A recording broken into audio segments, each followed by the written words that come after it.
Allahu Akbar, la ilaha illallah, wallahu akbar. Allah la ilaha illallah wahdahu la syarikalah, wa asyhadu anna Muhammadan abduhu wa rasuluh, la nabiyya wa la rasula ba'dah.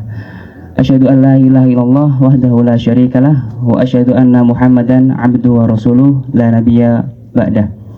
Salawat serta salam semoga selalu tercurah kepada Nabi Muhammad bin Abdillah sallallahu alaihi wasallam. Faya ayyuhan nasu taqullah bi fi'li ta'ah faqad qala Allah ta'ala fi kitabil karim. A'udzu billahi minasyaitonir rajim. Inna a'tainakal kautsar fasalli li rabbika wanhar.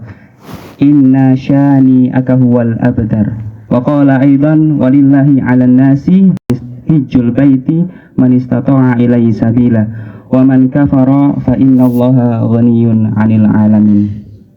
Allahu Akbar, Allahu Akbar, walillahil hamd. Jamaah salat Idul Adha rahimakumullah. Pertama, marilah kita tingkatkan ketakwaan kita kepada Allah yang merujuk pada Quran surat Al-Hujurat ayat 13. A'udzubillahi minasyaitonirrajim. Inna akramakum indallahi atqakum. Allah berfirman, sesungguhnya orang yang paling mulia di antara kamu di sisi Allah adalah orang-orang yang paling bertakwa di antara kalian. Salawat dan salam semoga selalu tercurah kepada Nabi Muhammad, Nabi akhir zaman, Muhammad bin Abdillah sallallahu alaihi wasallam, yang kita tunggu syafaatnya di akhir kelak. Allahu Akbar, Allahu Akbar, walillahil hamd. Jamaah salat Idul Adha rahimakumullah. Pagi ini dengan segala nikmat Allah kita berada di lapangan desa Karangpetir dengan melantunkan takbir, tahmid, tahlil, dengan mengagungkan zat yang menciptakan kita, zat yang memelihara, dan zat yang senantiasa terbangun untuk mengawasi perilaku kita. Sementara itu di bagian bumi lain, yaitu di Mekah Al-Mukarramah, tanah suci, jutaan kaum muslim pun saat ini sedang menjalankan serangkaian kegiatan ibadah haji sebagai bentuk melaksanakan panggilan Allah Subhanahu wa taala. Kaum muslimin yang pada hari ini pula kita harus mengingat dan diingatkan juga dengan peristiwa ratusan tahun lalu, peristiwa yang diabadikan dalam Al-Quran yang menjadi syariat bagi kaum muslimin, yaitu ibadah haji dan ibadah kurban. Dan jamaah perlu kita ketahui bersama, jika kita membicarakan dua ibadah tersebut, maka satu nabi yang menjadi tokoh utama dalam sejarah disyariatkannya ibadah haji dan ibadah kurban tak lain adalah beliau, Nabi Ibrahim alaihissalam, yang menjadi tokoh utama. Syariat ibadah kurban berawal ketika Nabi Ibrahim alaihissalam mendapatkan perintah untuk mengorbankan anaknya Ismail dengan cara disembelih Allah, dan dengan ini menyampaikan lewat mimpi yang diterimanya Ibrahim. Peristiwa ini juga diabadikan dalam Quran surat As-Saffat ayat 102. A'udzubillahi minasyaitonirrajim. Falamma balagha ma'ahu sa'ya qala ya bunayya inni ara fil manam in anni adbahuka fandur madza tara. Qala ya abati fa'al ma tu'mar satajiduni insyaallah minas sabirin. Maka peristiwa ini yang dicantumkan dalam Al-Quran ada makna-makna penting yang patut kita pelajari bersama. Ketika Nabi Ibrahim alaihissalam, beliau mendapatkan mimpi yang mimpinya adalah menyembelih anaknya Ismail, dan ketika itu anak beliau satu, Ismail saja. Beliau tidak semena-mena langsung menolak ataupun menyembelih Ismail secara langsung. Namun di sini dikatakan dalam Quran surat As-Saffat, ketika Nabi Ismail mahu sa'ya sampai di umur yang kira-kira balik itu kalau di usia remaja mungkin sekitar 14 atau 16 tahun. Ketika sampai di usia balik, Ibrahim mendapatkan perintah melewati sebuah mimpi. Qala ya bunayya. Ketika itu Ibrahim memanggil anaknya Ismail dengan panggilan yang sangat lembut. Ya bunayya, wahai anakku. Inni ara fil manam, sesungguhnya aku melihat dalam mimpiku sendiri. Anni adbahuka, dalam mimpiku aku telah menyembelihmu wahai Ismail. Fandur madza tara, Maka kira-kira gimana sih pendapatmu? Kalau bahasa kita mungkin seperti itu. Dalam ayat ini kita bisa mengambil pelajaran bahwa Nabi Ibrahim ketika itu sangat bersifat demokratis atau meminta pendapat dulu kepada anaknya, tidak semena-mena langsung menjalankan atau menolak perintah.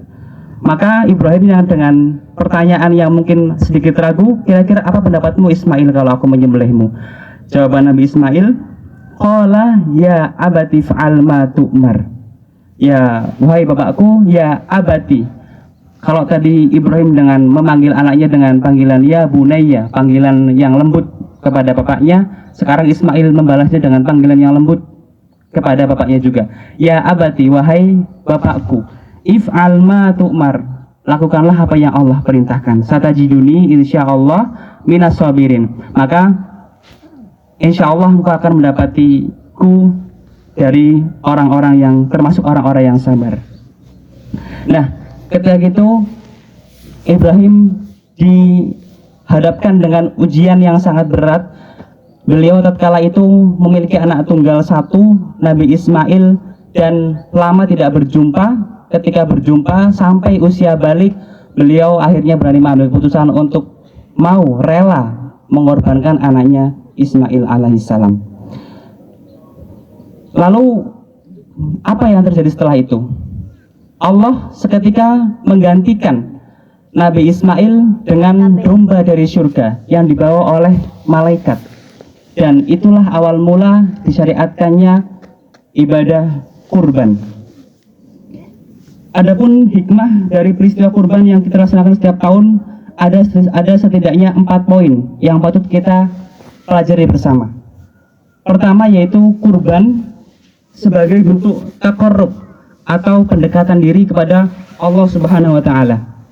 Dalam hal ini Allah juga berfirman di ayat 2 Quran surat Al-Kautsar juz 30, A'udzubillahi minasyaitonirrajim, fasolli lirabbika wanhar, yang artinya dan tunaikanlah sholat untuk Tuhanmu dan berkurbanlah.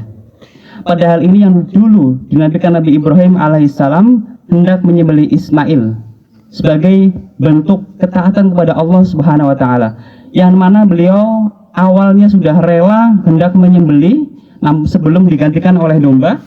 Maka pada zaman ini kita pun juga diberikan ujian lewat harta benda kita. Mungkin kalau dulu Nabi Ibrahim diberi ujian lewat anaknya, yang anak itu mungkin sebagai aset dunia. Sekarang pun pada zaman ini kita diberi ujian untuk mengorbankan sebagian harta kita sebagai aset kita di dunia. Itulah perumpamaan bentuk taqarrub atau upaya pendekatan kepada Allah yang bisa kita lakukan selama Idul Adha. Yang kedua adalah kurban dilakukan dalam rangka bersyukur kepada Allah atas nikmat hayat, nikmat kehidupan yang diberikan dari Allah Subhanahu wa taala. Kemudian yang ketiga, kurban sebagai salah satu bentuk berbagi dengan fakir miskin, keluarga, teman, dan bahkan orang non-muslim sekalipun, sebagai bentuk menguatkan persaudaraan ikhwanul muslimin dalam masyarakat muslim dan tolong menolong dengan sesama. Dan ada pula hikmah yang terakhir, kurban sebagai penghapus dosa dan agar mendapatkan ganjaran dari Allah Subhanahu wa taala. Ibadah kurban yang dilakukan melihat dengan kemampuan harta, maka harta yang dikeluarkan pun juga akan diberi ganti dari Allah dengan yang lebih baik. Allah dalam hal ini sudah berjanji dalam firman-Nya, Quran surat Al-Hadid ayat 11, A'udzubillahi minasyaitonirrajim, man dzalladzi yuqridullaha qardan hasanan fayudha'ifahu lahu ajrun karim, yang artinya barang siapa yang mau meminjamkan kepada Allah pinjaman yang baik, maka Allah akan melipat gandakan balasan pinjaman itu dan akan meroleh pahala yang lebih baik. Nah, dalam diksi surat ayat ini kita perlu mengetahui bersama bahwasanya segala bentuk harta, aset dunia yang kita berikan kepada Allah untuk masyarakat seperti infak, kurban, sedekah, dan lain-lain, maka Allah akan balaskan dengan yang lebih baik dan pahala yang banyak. Allahu Akbar, walillahil hamd. Jamaah sholat Idul Adha rahimakumullah. Kemudian jika kita berbicara mengenai ibadah yang juga disyariatkan ketika hari raya Idul Adha, yaitu ibadah haji, maka kita juga akan pastinya mengambil pelajaran dari Nabi Khalilullah Ibrahim alaihissalam, yang saat beliau dengan keluarganya, yang saat beliau diperintahkan oleh Allah untuk meninggalkan istrinya Siti Hajar dan anak yang masih bayi Ismail ketika itu masih kecil, dan Siti Hajar yang ditinggalkan oleh Nabi Ibrahim di sebuah lembah di Makkah yang saat itu tidak berpenghuni, kering kerontang, tandus, dan tidak ada kehidupan. Itulah ujian kedua Nabi Ibrahim dengan keluarganya, yang selanjutnya akan disyariatkan kepada kita melewati ibadah haji.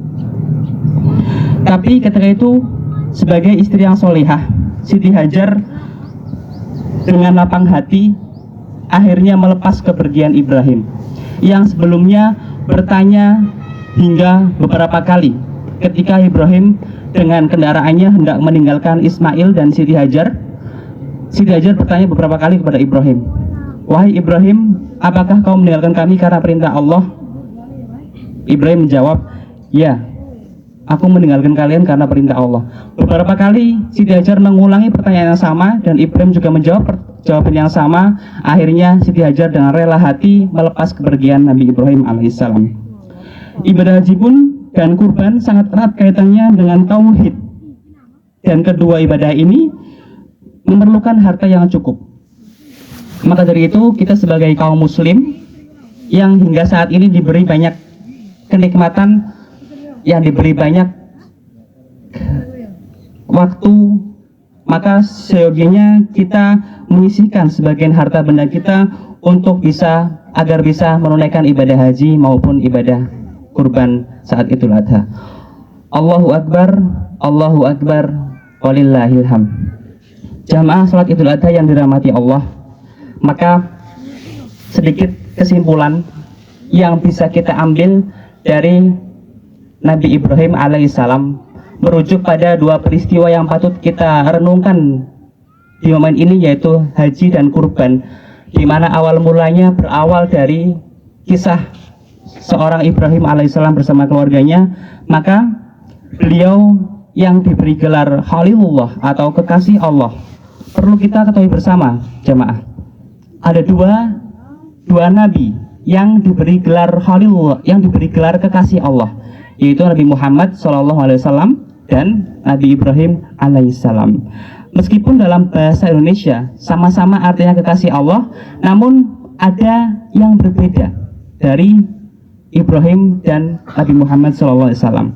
Dalam hal ini mufasir mengatakan bahwa Nabi Ibrahim yang diberi julukan, yang diberi gelar Khalilullah, dan Nabi Muhammad yang diberi gelar Habibullah.